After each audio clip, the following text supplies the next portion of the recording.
Oke, balik lagi sama gue di sini dan terima kasih buat lu semua yang udah klik video ini. Di video kali ini gue ingin melakukan instalasi Debian 10 dengan menggunakan virtual machine. Kenapa gue menggunakan virtual machine? Ya karena misalkan kayak kita baru belajar atau apa, misalkan ada kayak kesalahan atau apa, kita bisa melakukan instalasi ulang tanpa harus menghapus atau membersihkan storage dari hard disk itu sendiri kalau misalkan kita melakukan instalasi secara booting dengan melakukan booting gitu ya di dalam BIOS itu sendiri. Di sini gue melakukan instalasinya menggunakan virtual machine dari VM VirtualBox dengan versi 6.1. Pertama-tama, sebelum kalian melakukan instalasi ini, kalian harus mempunyai DVD ISO itu. DVD ISO Debian 10 ini memiliki 3, yaitu DVD 1, DVD 2, dan DVD 3. Setiap DVD itu memiliki peranan masing-masing. Untuk DVD kalian bisa download di sini. Itu di website dari Debian. Nanti linknya gue taruh di deskripsi. DVD 1, DVD 2, dan DVD 3. Tapi kalau untuk lu yang mau install untuk mengimplementasikan ke device lu, gue saranin pakai yang ini. Firmware dari DVD Debian. Dan untuk lu yang butuh, kan kalau install butuh USB bootable. Di sini mungkin kalau yang belum tahu ada banyak sih ini software yang udah disediakan. Ada Win2Flash, RM USB, Rufus. Ini Rufus nih paling recommended sih. Soalnya gue udah banyak install punya temen gue. Itu gue pakai software dari ini untuk membuat USB bootable. Mungkin masih banyak lagi ya. Itu tergantung kalian mau yang mana. Kita menamai Debian 10. Di sini melakukan penyimpanan. Kebetulan gue pakai hard disk. Jadi gue hard disk eksternal ya. Jadi gue nyimpannya di hard disk eksternal aja. Lalu next, ini RAM ini misalkan kita ngasih 1 GB, sedangkan yang kita gunakan tuh GUI atau Graphic User Interface, itu nge-lag banget asli. Makanya dari itu kita menambahkan dari RAM si virtual machine ini 4 atau 3 lah. Di sini karena masih space banyak, gue pakai 5 aja biar nggak terlalu nge-lag atau patah-patah gitu. Jadi untuk storage, next, create, kita ada pilihan VDI, VHD, sama VMD. Tapi sini gue maunya VHD aja. Next, nah di sini storage dari hard disk virtual machine yang udah disediakan dari VBox itu 8 GB.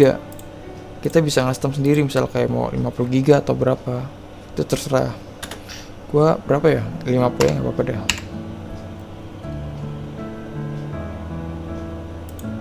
Jadi ntar di dalam install itu kita bisa membuat, gimana sih caranya kita membuat partisi kayak PC bener gitu loh, padahal kita di virtual box itu sendiri. Nah di sini udah terbuat ya dari Debian 10. Lalu di bagian setting,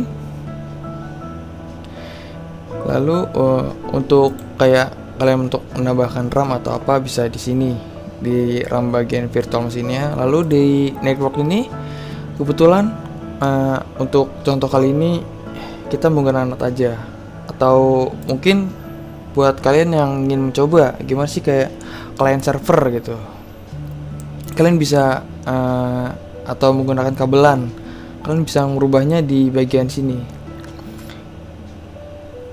Kalau untuk LAN itu bridge adapter ya. Lalu kita mengubahnya di bagian sini untuk namanya, yaitu NP 2S0. Lalu di sini allow all, bisa kalian oke. Nah, lalu kalau untuk gua contohnya di sini gua maunya pakai NAT aja. Jadi itu untuk di lain waktu aja ya. Kita belajar di situ. Di sini pakai NAT DVD-nya.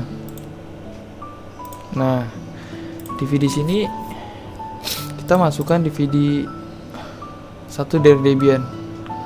Sebelumnya gue pakai Debian 10.0, sedangkan yang terbaru sudah rilis, yaitu Debian 10.10.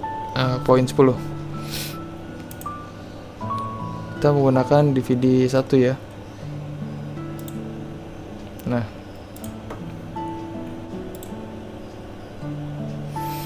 Nah di bagian sini kita memiliki dua option gitu. Lu mau pakai installnya dengan GUI atau dengan CLI. Tapi ini baru di proses installnya aja ya, belum ke install dari mesin itu sendiri. Tapi kalau untuk memudahkan ya pakai GUI bisa, tapi kalau soal biasa CLI ya CLI juga bisa. Di sini gua pakai GUI aja deh. Karena kan teman-teman juga lebih enaknya pakai GUI gitu.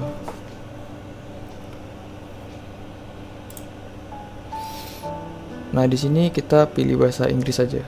Tapi kalau kalian mau pakai bahasa Indonesia juga nggak apa-apa. US, country itu other. Terus Asia, Indonesia. Rockets, oh iya, American English. Next.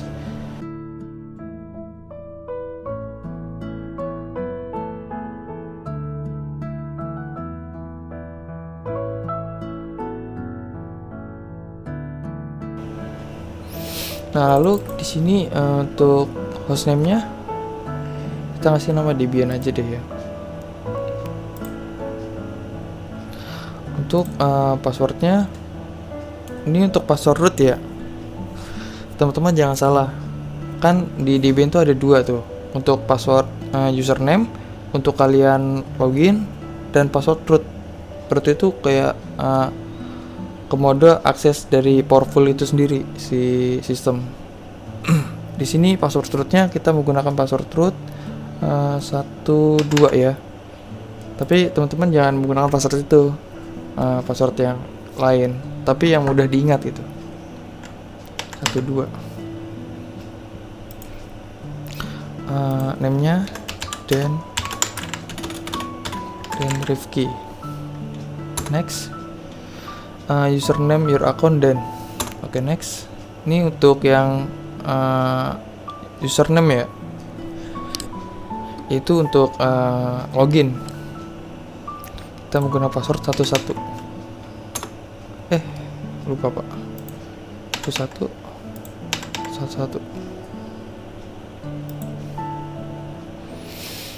Nah, posisi kita Jakarta ya.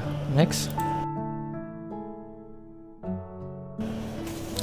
Nah, di bagian partisi ini mungkin buat teman-teman yang masih baru nyoba-nyoba Linux masih rada bingung gitu. Gimana sih cara membuat partisi di Linux ini? Dan kalau misalkan kayak use entry di sini, ini bakal ke reset sih, atau artinya yang sebelum lo install ulang dengan mode booting itu bakal ke reset harddisk lo. Dan itu settingan manual ya, settingan otomatis dari Debian itu sendiri. Di sini gue menggunakan manual aja ya, sekaligus untuk mengajarkan teman-teman bagaimana sih cara nyeting manual di partisi Linux ini. Di sini kita menggunakan 50 GB ya tadi. Di sini 53. Karena kehitungnya 1 GB itu 1024 di bagian sini sistemnya. Yes. Nah, di partisi ini kita sebenarnya sesuai kebutuhan aja ya. Yang pasti ada root, swap, dan home itu sendiri. Dan root itu gak kurang lebih dari 20 GB dia. Dan swapnya itu mungkin swap itu kayak setengahnya dari RAM kita. Misalkan RAM kita tuh 2 GB ya, makanya kita ngasih swap tuh 4 GB. Tapi kalau misalkan kayak RAM kita udah 8 atau 12 itu nggak usah. Swapnya sewajarnya aja, misalkan 512. Itu nggak perlu gede-gede sih. Karena kita udah punya RAM itu udah besar. Kita membuat partisi root itu dengan primary 20 GB. Emang itu sebenarnya root itu nggak kurang dari 20 GB minimal gitu. Primary beginning root itu dengan mountnya slash ini loh dia. Down. Oh ya, gue udah biasa pakai keyboard jadinya udah kaku gitu kalau pakai mouse pak. Kita membuat lagi. Nah, kita buat swapnya dulu. Swapnya 512 MB. Logical 3 ini. Kita ngerubah ke swap area.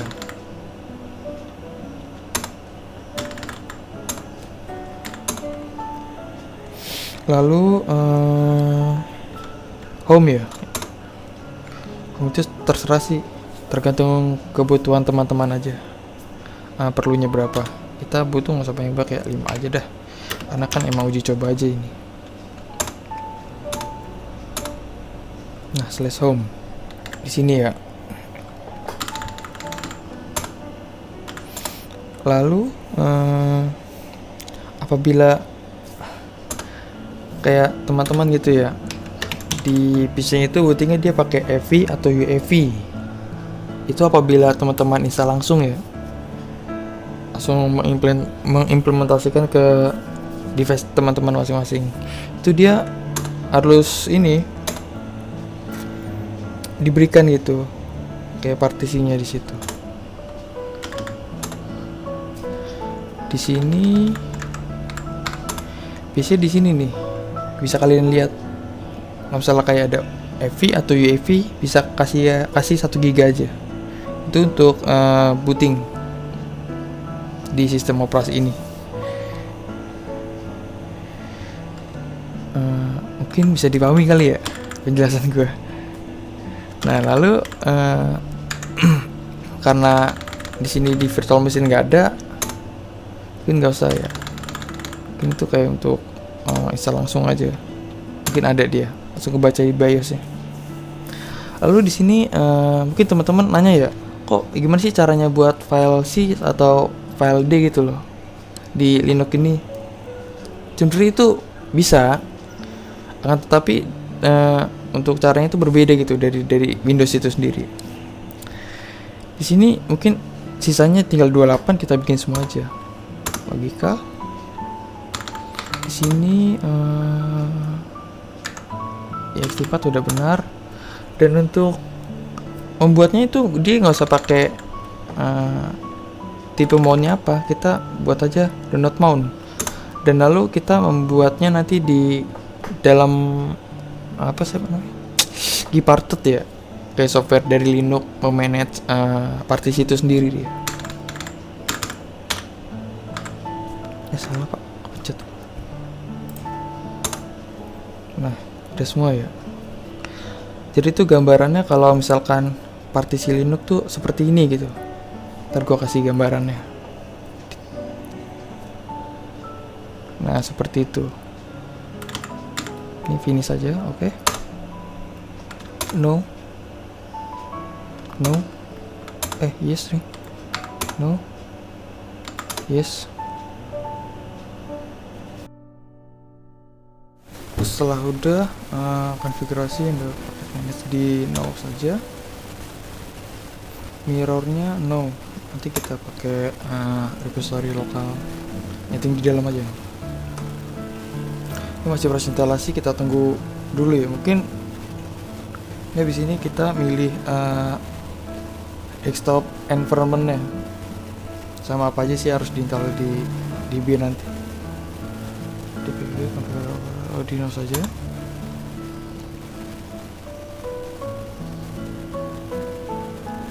Saya harus menunggu lagi nih. Ini kalau lo mau install apa, oh ya udah, nyiapin kopi sama cemilan aja biar nggak bosen. Di sini kita memilih desktop environment ya, atau DE. Di sini ada banyak pilihan sih, ada Mat, Cinnamon, KDE Plasma, XFCE atau Gnome. Kalau misalkan lo nggak mau pakai ini, lo bisa pakai mode CLI. Nah, terus ini SSU, SSH, ini dicentang aja nggak apa-apa. Jadi di dalam ntar nggak usah install manual lagi. Ini bisa Cinnamon atau Mat, salah satu ya. Kalau salah bentrok dia bakal langsung ke DE defaultnya yaitu Gnome. Mungkin gue pakai Gnome aja sih, lebih enak aja gitu UI-nya. Oke, di next aja. Di sini masih menginstal package-package-nya. Lama di sini. Nah, apabila sudah selesai, maka kita klik saja. Dev SDA hard disk. Ini untuk pemilihan hard disk yang mana gitu. Kan kita pakai VBox. Next.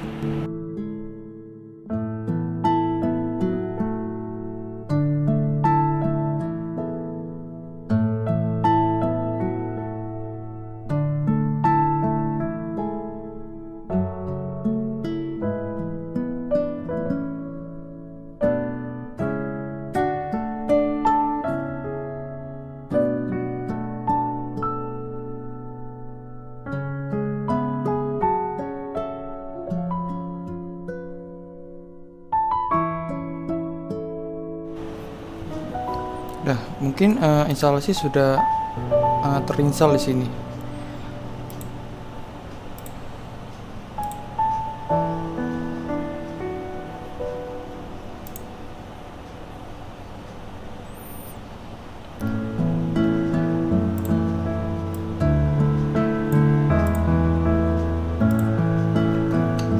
Ctrl F untuk full layer.